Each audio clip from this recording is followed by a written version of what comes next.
বাংলাদেশ, ভারত, পাকিস্তান। আমি জানি না যে এর পাশাপাশি আরও কোনো দেশ আছে কিনা যেখানে রাজনীতিবিদদের যখন ক্ষমতার সময়টা থাকে উঠতে বসতে সালাম, সেলুট, জয়ের মালা। আর যখনই ক্ষমতা থেকে সরে যায় তখন উঠতে বসতে গালি, কোনো মানে সুযোগ পেলে পাছায় একটা লাথি আর জুতার মালা। মানে এটা হয়ে গেছে আমাদের বাংলাদেশের বর্তমান প্রেক্ষাপট, অথবা আপনার হাতে হাতকড়ি। আবার এত পরিমাণ মামলার আসামি হইতে হয়, ইচ্ছায় অনিচ্ছায়, চাক না চাক, মানে হাইয়েস্ট মামলার যতটুকু দেওয়া যায় ঠিক ততটুকুই তাদেরকে ভোগ করতে হয়। আয়াসে জীবন ছেড়ে কারাগারের কঠিন জীবনযাপন অনেকে ভোগ করতে হয়।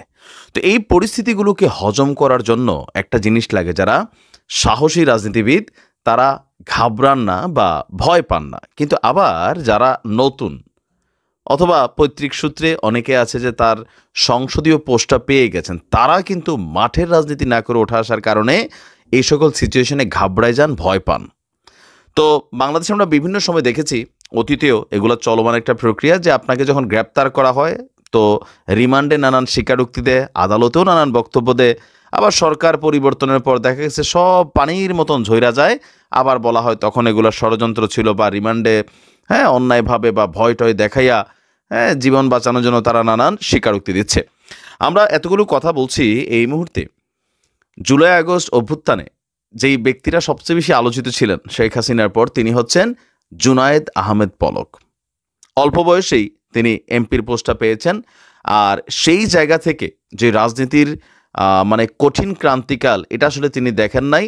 গত 15 বছর 16 বছর তিনি ক্ষমতায় ছিলেন, আর সেখান থেকে মোটামুটি একটা রিল্যাক্সেশন লাইফ তিনি লিড করতেন। তো সেই পলক কেউ কেউ বলছিলেন যে ট্রাইব্যুনালে যেই বক্তব্য দিয়েছেন, শেখ হাসিনার সর্বোচ্চ সাজা তিনি চেয়েছেন, এবং কি তিনি শেখ হাসিনার বিরুদ্ধে অনেকগুলা তথ্য, স্পর্শকাতর তথ্য আপনার শেয়ার করেছেন আদালতের মাধ্যমে। এখন আপনাদের খেয়াল থাকার কথা, বাংলাদেশে যখন মাঝখানে ইন্টারনেট বন্ধ হয়ে গিয়েছিল, ওই সময়টার মধ্যে ইতিহাসের একটা কালো অধ্যায় তৈরি হয়েছিল, যে ইন্টারনেট বন্ধের সময় আইনশৃঙ্খলা বাহিনীর বিভিন্ন টিম সরকারের নির্দেশে মানুষের বাড়িতে বাড়িতে গিয়ে গ্রেপ্তার চালিয়েছে, তুলে নিয়ে গেছে, আবার হত্যাকাণ্ড ঘটিয়েছে। তো ইন্টারনেট বন্ধ থাকার কারণে বিষয়গুলো দেশবাসী বা বিদেশ থেকে আমরা অনেকেই জানতে পারি নাই। আবার যখন চালু করা হয়েছে, তো সেটা নিয়ে নানান মিক্সিক বক্তব্য ছিল, যে বন্ধ করা নাই, অটো বন্ধ হয়ে গেছে, আগুন লাগার কারণে বন্ধ হয়ে গেছে, ডাটা সার্ভারের সমস্যা ছিল, এরকম নানা উদ্ভট বক্তব্য তিনি দিয়েছিলেন। আর যখন সরকার পতন হলো, তখন এই জুনায়েদ আহমেদ পলক দেশ ছেড়ে পালাতে গিয়ে তিনি কিন্তু গ্রেপ্তার হলেন। তো গ্রেপ্তার হবার পর একের পর এক মামলার শিকার তিনি হচ্ছেন। ইভেন কারাগারে আওয়ামী লীগের অন্যান্য যে সকল নেতারা আছেন, তারা যেরকম সুযোগ সুবিধা পাচ্ছেন, তার তুলনায় জুনায়েদ আহমেদ পলক তিনি নাকি কম সুযোগ সুবিধা পাচ্ছেন। ইভেন তিনি যথেষ্ট ভীত। মানে আদালতে যখন তাকে আনা নেওয়া করা হয়, তখন দেখা যায় বাকিরা যেমন একটা হাসি হাসি মুখ, অথবা ধরেন একটা জয় বাংলা স্লোগান, এরকম একটা টিয়া থাকে, কিন্তু জুনায়েদ আহমেদ পলক যখনই আসে মনে হয় তিনি প্রচণ্ড ভয় পাচ্ছেন। তিনি কান্নাকাটি করছেন, আদালতে এসে দোয়া করতেছেন, আবার যাওয়ার সময় বললেন ভাই বোবা হয়ে গেছি বোবা। তো এরকম সিচুয়েশনগুলোতে জুনায়েদ আহমেদ পলক মানসিকভাবে যে ভেঙে পড়েছেন সেটা কিন্তু একদম স্পষ্ট। আর আন্তর্জাতিক অপরাধ ট্রাইব্যুনালে তিনি এই ইন্টারনেট বন্ধের ইস্যুতে তিনি বলছেন এটা সরাসরি শেখ হাসিনার নির্দেশেই এই ইন্টারনেট বন্ধ করা হয়েছিল।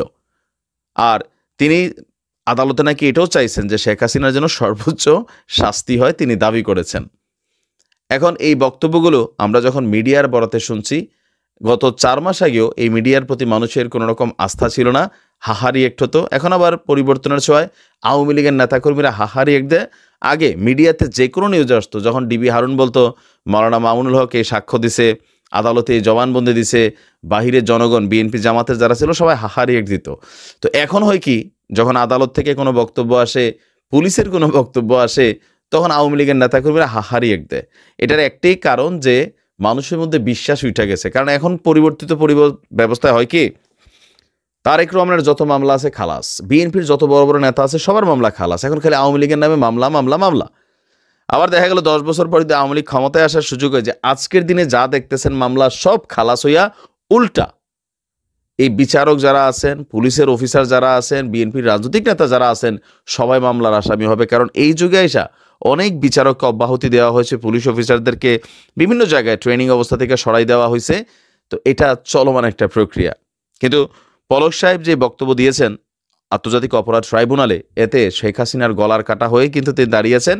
আর পাশাপাশি বলা হচ্ছে যে সাবেক আইনমন্ত্রী আনিসুল হক, আবার আইজিপি মামুন, তারা নাকি সবচেয়ে বেশি ভীত সন্ত্রস্ত অবস্থায় আছে, যারা মানে নানান তথ্য, গোপন স্পর্শকাতর তথ্যগুলো ফাঁস করে দিচ্ছেন। তো দেখা যাক পলক ভাইয়ের কপালে কি আছে। কলকাতার উন্মাদ সাংবাদিক ময়ূক রঞ্জন বিভিন্ন চটকদার মানে কি বলা হয় যে কথাবার্তার মাধ্যমে বাংলাদেশ সম্পর্কে যেই তিক্ততা তৈরি করেছে ভারতের জনগণের কাছে, এর জের ধরে ভারতের সরকারকে নানান ধরনের সিদ্ধান্ত নিতে হয়েছে। তবে এই সিদ্ধান্তগুলো আজকে দেখেন কতটা আত্মঘাতী সিদ্ধান্তে পরিণত হয়েছে। বাংলাদেশ নিয়ে প্রতিনিয়ত যারা আমরা মানে কথা বলি বা ভারতের মানুষও কথা বলেন, আজকে দেখেন আপনাদের দেশেই এই যে সাংবাদিক ময়ূক রঞ্জন ঘোষ, তার বাড়ির সামনে কি ঘটছে, ইতিমধ্যে কলকাতা টেলিভিশনগুলো সেটাকে খুব বেশি প্রচার না করলেও সোশ্যাল মিডিয়া প্ল্যাটফর্মে কিন্তু কন্টেন্টগুলো চলে এসেছে। ভারতে প্রতি বছর আমরা দেখি যে ধরেন দিল্লি চলো বা কি বলা হয় যে মুম্বাই চলো, মানে ভারতীয় কৃষকরা বিভিন্ন সময় তারা ট্রাক নিয়ে রাস্তায় নেমে পড়েন, আর পুলিশ সেটাকে বিভিন্নভাবে প্রতিহত করেন। এটার মূল কারণ হচ্ছে ভারত একটা কৃষি নির্ভর দেশ, বেসিক্যালি বাংলাদেশও কৃষি নির্ভর দেশ। তো এখানে প্রান্তিক জনগোষ্ঠী যারা আছে তারা কৃষিকাজের মাধ্যমে ফসল উৎপাদন করে, আর ভারতের কৃষি পণ্যের একটা বড় ধরনের পাইকারি বাজার হচ্ছে বা খুচরা বাজার হচ্ছে বাংলাদেশ। বিশেষ করে পশ্চিমবঙ্গ সহ বেশ কিছু জায়গা থেকে, মহারাষ্ট্র থেকে এই পণ্যগুলো বাংলাদেশে আসে, আর এটা তারাও খুব কম দামে বাংলাদেশে আপনার এটাকে পাঠাতে পারে, লাভটা ভালোই হয়। কিন্তু উদ্ভূত পরিস্থিতিতে ভারতের বেশ কয়েকটা রাজ্য সরকার বেশ কয়েকটা বন্দর নগরী অথবা বেশ কয়েকটা সীমান্ত দিয়ে বাংলাদেশের সাথে বেশ কিছু পণ্য আমদানি রপ্তানি বন্ধ রেখেছে, আর এতে ক্ষতির মুখে পড়ছে ভারতীয় কৃষকরা। অলরেডি তথ্য বলছে 2023 থেকে এই পর্যন্ত প্রায় 2,500 ভারতীয় কৃষক বিভিন্ন সময় আপনার লোন পরিশোধ, কিস্তি পরিশোধ অথবা ফসল চাষ করতে গিয়ে ব্যক্তি জীবনে ক্ষতিগ্রস্ত হচ্ছেন, নানান কারণে তারা আত্মহত্যার পথ বেছে নিয়েছেন। আর এই সকল ইস্যুতে ভারত জুড়ে প্রতি বছরই আপনার কৃষকদের মধ্যে ক্ষোভ, হতাশা কাজ করে।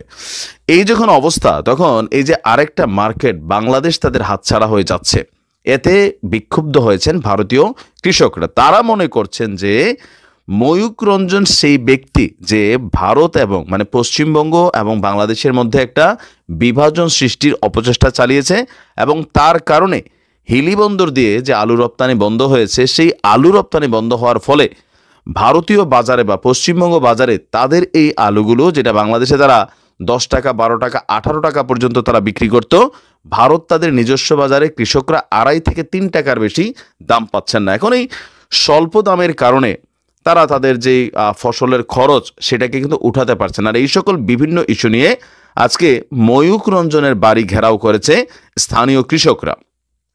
তাদের দাবি যে ময়ূক রঞ্জন বাংলাদেশের বিরুদ্ধে মিথ্যা প্রচার চালিয়ে এই পরিস্থিতিকে আরও গভীর করেছে। ভারতীয় একজন কৃষকের বক্তব্য আমরা শুনছি, বাংলাদেশ পেঁয়াজ নিতে চাইছে না, অথচ ময়ূক রঞ্জন বলছে তারা আমাদের পেঁয়াজ নিয়ে অপমান করেছে, এই বিভ্রান্তি সৃষ্টির জন্য দায়ী। এছাড়া কৃষকরা রাজ্যের বিরোধী নেতা আরেকজন যে আছেন বিজেপির শুভেন্দু অধিকারী, তারও তীব্র সমালোচনা করেছেন। তারা বলছেন যে যদি এই সংকটের সমাধান না হয় তাহলে এই পশ্চিমবঙ্গ রাজ্যের রাজনৈতিক ভবিষ্যৎ অন্ধকার হয়ে পড়বে। আর পেঁয়াজের দাম নিয়ে রাজ্যে উত্তেজনা তীব্র হয়ে উঠেছে।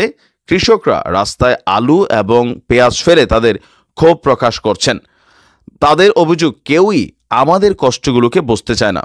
3 টাকায় পেঁয়াজ বিক্রি করতে হবে, অথচ বাজারে 20 টাকার নিচে পেঁয়াজ পাওয়া যায় না।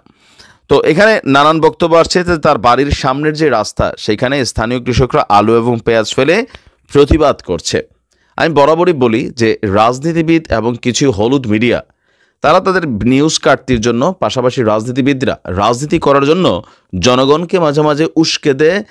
আর এই উস্কানির ফলে ফাইনালি কারা ক্ষতিগ্রস্ত হচ্ছে? গেল 4 মাসে আপনি যদি দেখেন, ভারত বাংলাদেশের সম্পর্কের অবনতির কারণে, ভারতের জনগণকে উস্কে দেওয়ার কারণে, ভারতীয় জনগণের বিভিন্ন অ্যাক্টিভিটিসের কারণে, বিশেষ করে পশ্চিমবঙ্গের বিভিন্ন রাজ্যের হচ্ছে কি যে আপনারা ক্ষতিগ্রস্ত হচ্ছেন বাংলাদেশের তুলনায়। দেখেন আমরা কিনা খাচ্ছি, ফাইন, আমাদের পকেটে টাকা আছে, কিনা খাবো, কিন্তু আপনি তো জিনিসটা বিক্রি করতে হবে। আমি এর আগের ভিডিওতে বলেছি, তারা বলেন যে আরে বাংলাদেশের কাছে বিক্রি করবো না অন্য কোথাও। আলু, পেঁয়াজ বা খাবারের যেই পণ্যগুলো আছে এগুলো পচনশীল পণ্য। বাংলাদেশ ভারত সীমান্ত হওয়ায় যত দ্রুত বাংলাদেশে কম দামে কম সংরক্ষণ করে মালটারে পাঠানো যায়, আপনি অন্য দেশে এটা পাঠাইতে পারবেন না, অন্য দেশের মার্কেটে আপনি টিকবেন না। তো এই সকল পরিস্থিতির কারণে ময়ূক রঞ্জনের বাড়ি তারা ঘেরাও করেছে। আমি মনে করি শুধু ঘেরাও না, তাকে অবরুদ্ধ করে রাখা দরকার। তাকে জনগণের সামনে এসে বলা দরকার যে সে যে নিউজগুলা করছে প্রতিনিয়ত, এগুলো ছিল মিথ্যা প্রোপাগান্ডা টাইপের নিউজ। আমি ভারতের কৃষকদেরকে ধন্যবাদ জানাই তাদের এই কি বলা হয়েছে যৌক্তিক সিদ্ধান্তের জন্য।